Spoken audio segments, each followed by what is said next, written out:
So anyway, this is your favorite spook in Seattle. Maybe I'm not your favorite. Go figure. Anyway, so my understanding of written history, maybe not accurate history, is that the Bolsheviks, they consolidated their claim to governance. That is, they took power in Russia, and they had to take charge of the levers of power. And it's also an interesting term, commanding heights. That is industry, infrastructure that is necessary for a country to function.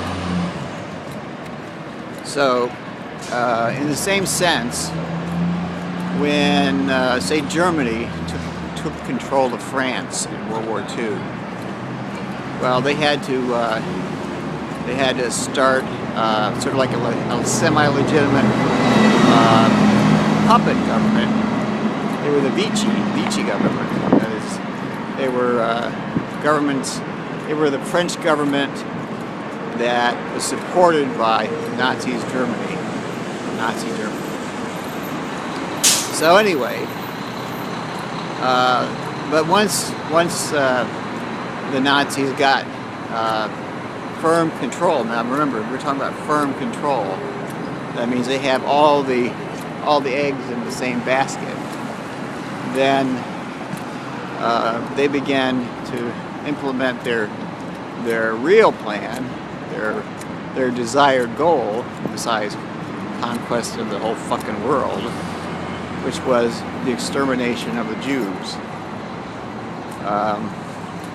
So once they got going on that, as they had done in Poland, used Poland as a base of operations, which is interesting because Poland has unfortunately got really bad smell now. Because they were, they're killing Jews. And the Polish people must have known about it. Of course they were defeated by the Nazis, conquered. But still, they could have saved more. They could have saved some of the Jews. They could have supported escape efforts, interrupted the train transports. Anyway, I don't know. I hate to blame the whole people, but I do. I lay a great deal of the blame of the Holocaust on the Poles. So, in the same sense of the Nazis consolidating power in France, and of course in the Japanese consolidating power in China, so too did the Soviets and the third party consolidate power in the United States. Now, the Soviets were the lone actor, if you don't count the ministry. And so, 1947, the United States officially capitulates to the Soviet Union. But of course, no one knows it except the most high-level officials. But of course, at this point, I keep saying of course, a horse is a horse, of course. But anyway, the Soviets have to bring their people rapidly into play. They have to blend in with the scenery. They have to be, they have to be there but not there. They have to be invisibles. So, but that period of time in 1947 was particularly, let's say dynamic, because that's when Truman decided that he had best start a civilian organization based on the OSS, that is to say, the CIA. He actually signed the executive order aboard Air Force One. He was in the air And that's you know he's desperate now. I mean, the Soviet mastery of the country was rapidly shaping up, but still he had some leeway.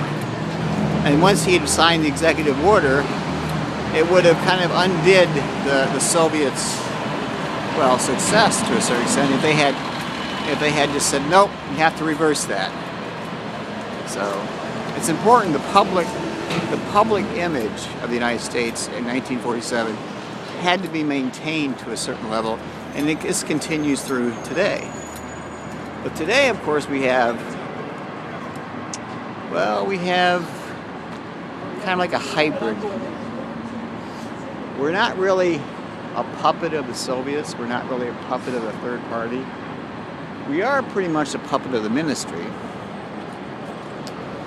But in a sense, we embody the ministry. I mean, we've gone to bed with them, and then we come out, changed. So, it's a whole different ball of wax. So I'm leaving this at the doorstep of those who know, and those who don't know, I don't give a shit. I don't really give a shit. If you don't know, then you're lying. If you don't know, you're a fucking moron. So this is the 24th of February 2012. I'm in Seattle, Washington. Thank God the CIA is still here, because the truth is out there. And when it's discovered, people go, holy shit! Or as Bart Simpson would say, holy cow!